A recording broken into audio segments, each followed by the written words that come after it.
Alright, so today I'm going to be talking to you about how I use social media and why I do or don't do certain things when I use it. More specifically, I'm essentially going to break down all of my strange behaviours for everyone to see, because why not? So the social media platform in question today is Instagram. Uh, no, I hear you.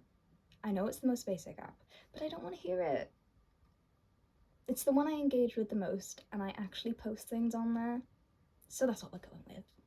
Now, what's the first thing you think of when you hear the word Instagram? Influencers? Selfies? Insufferable people whose lives revolve around the validation they get from made-up likes on the internet?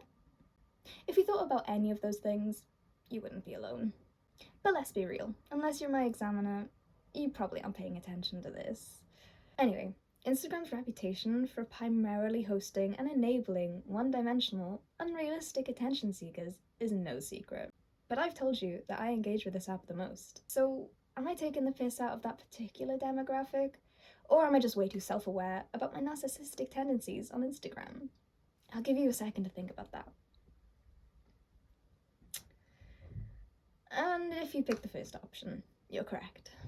But no, all jokes aside, I have nothing against the people who use Instagram the way it wants you to.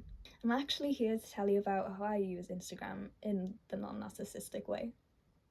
Most people who post on Instagram are trying to present themselves in a certain way, just like how an actor performs a character on stage. Most of the time, people will doll themselves up and post pictures of themselves in order to convey the narrative of the best version of themselves. This is the part they want people to see.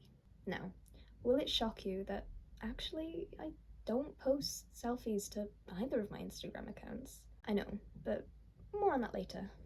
So, what do I do? Well, like most people, I definitely enjoy posting things for other people to see and interact with. I don't live and breathe it, and I won't have a breakdown if I don't get X amount of likes.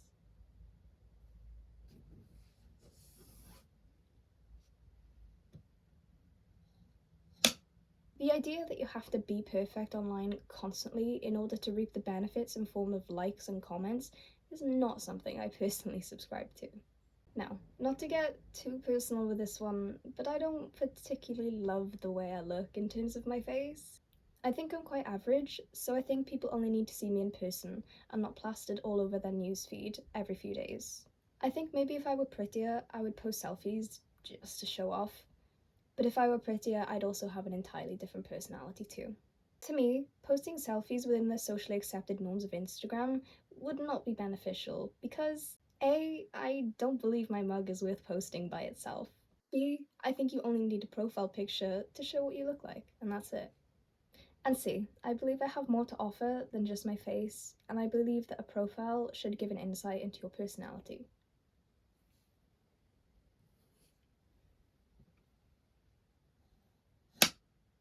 So, enough babbling.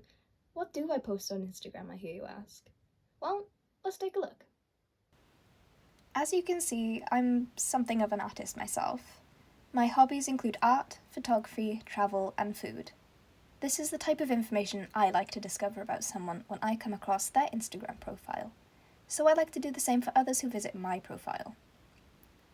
I present myself through my personality and hobbies instead of conveying a personal identity through my face or body alone. My pictures and videos are the signs of my personality to anyone who takes the time to nose at my profile, and who may even have the same interests as me. And the profile picture is the face that matches the personality. I realise that my interests are a more personal way of expressing myself than images of my face. Not only do I represent my interests through my profile, but also my so-called side hustle. I use my profile as a platform to almost advertise my talent in hopes of commissions. However, I do also have a second account specifically for that purpose, but it is not as popular or well known as my main account. However, I'm not entirely innocent of posting my face on Instagram. As you can see, I currently have 7 images that could constitute as selfies out of 119 overall posts, not counting multiple images in one post. But I do wonder if you notice what they all have in common. Yeah, they're all either from photography projects or SFX work, so technically they fall under art and photography. And you want to know what's funny? Every single picture that has my face in it, on average, has more likes than anything I've ever posted. I guess people like a selfie.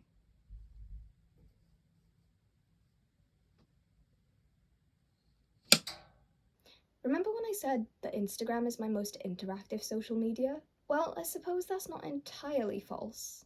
But I've become aware that I've actually not posted since November 2020. And that's thanks to this project, actually. I've realised why I take long gaps in posting, despite the app being the main place I express my identity. Turns out, I'm not so immune to the insecurity that the most prolific Instagram influencers experience.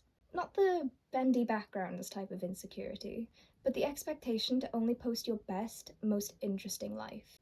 To only be the front stage actor, never the backstage.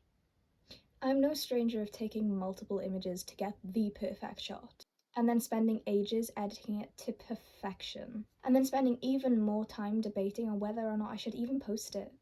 Even old posts of mine aren't safe from being archived randomly. Does it represent me well enough? Does it show my talents in the best light it could? Will other people think I'm good enough? Huh. Maybe I'm not so different to those narcissistic influences after all. Maybe there is no difference between someone posting a selfie and me posting a 25-hour photorealistic graphite drawing.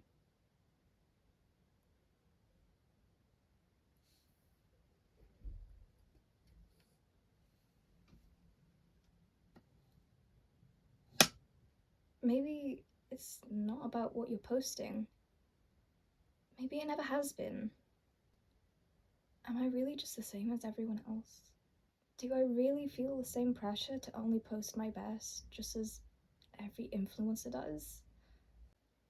Am I no better than them? Am I really just as insecure as them deep down? I've been acting so superior because I don't post selfies. But in reality, I'm no better. Just like how some people can't post their selfies without makeup, or not in the perfect angle, or not in the perfect light, I can't post a raw, uncropped, unedited image of my artwork or my photography online. I, I just can't do it. Everything must be narrowed down and carefully selected even before the possibility of posting. I can't post just any old shit. It needs to reflect my image perfectly. I've always understood myself to be the girl who just posts her hobbies and interests for other people to see, just as entertainment, and for anyone who wanted to see it. I guess things aren't always that simple when you dive deeper. I guess I should have known, really. I've always been labeled a perfectionist all throughout my life. I guess I didn't realize how deep that really ran until now.